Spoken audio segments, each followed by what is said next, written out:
Bonjour à toutes, comme vous voyez, peut-être pas, je suis dans le métro. En fait, on va faire une interview de Victoria Abril qui sort un nouvel album le 12 novembre. Voilà.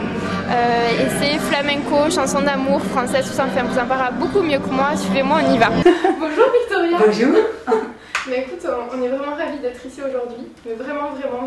Merci. Parce on est très fans de ce que tu fais. Donc tu sors ton deuxième album qui est là. Oh là là. Oh là là. Bon, tu vas nous en parler. J'ai plein de questions pour toi. Si, venga. Donc à propos de ton premier album, je refais une petite boucle dessus. C'était Pucheros do Brasil. Oui, très bien. Je le dis bien. Et c'était très bossa nova. Très.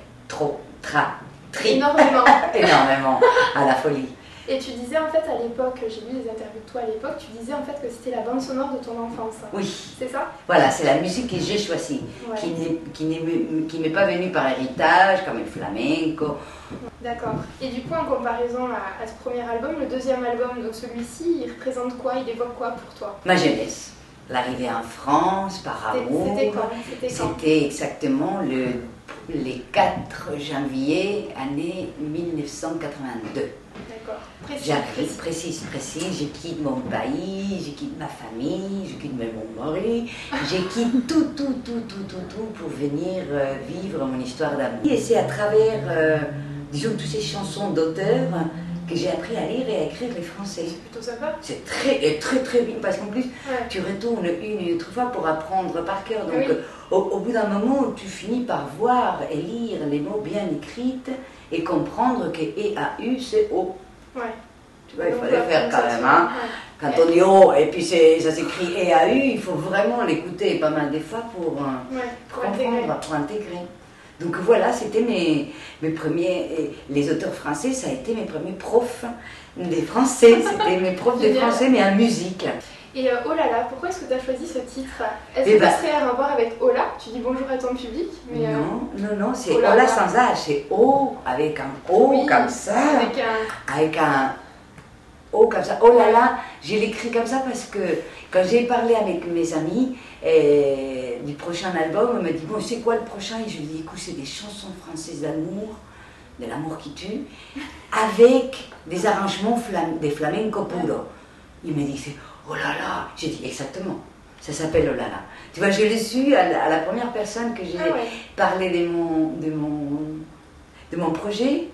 Il m'a dit oh là là, j'ai dit oh eso es, oh là là. Oui, c'est ça. C'est ça. Ok, mais c'est plutôt original, hein. Comme titre. Je trouve que ça colle bien à ta personnalité, moi. Pour le coup. Et puis franchement, mettre pour la première fois les auteurs des mélodies incontournables quand même du patrimoine culturel français, tu vois ce que je veux dire, avec ce qu'il y a des plus purs dans le flamenco, c'est que j'ai réuni 4 familles gitanes de l'Andalousie qui ont créé pour la première fois, parce qu'ils n'avaient jamais entendu les originaux, sur ma voix, tu vois, ils ont créé 11 habits de lumière à la chanson française.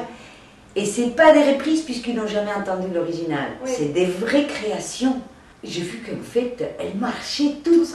J'aurais pu faire encore 30 chansons de plus et j'aurais trouvé le tempo pour dispatcher, comme s'ils étaient mis d'accord, les auteurs, les compositeurs, s'étaient mis d'accord quand bonjour, Avril allait arriver en disant et messieurs, et toutes ces belles chansons, si on les ramenait 2000 km au sud et on les installe à l'Andalousie avec juste une structure flamenca. Et ils m'ont dit, bah on a déjà pensé à ça, ça marche très bien. C'est bébé, il est vraiment 50-50. En plus, moi, si 50-50, 50%. Puis ça correspond à ma vie, quoi. Là, maintenant, ça fait 25 ans de vie en France et 23 ans de vie en Espagne. Je suis dans un moment équilibré. C'est ça, c'est 50-50. 50-50, je suis dans un moment équilibré, donc aucun des pays a tiré plus de la couverture de son côté pour que, tu vois, l'œuvre ne soit pas équitable. Donc tu es objective.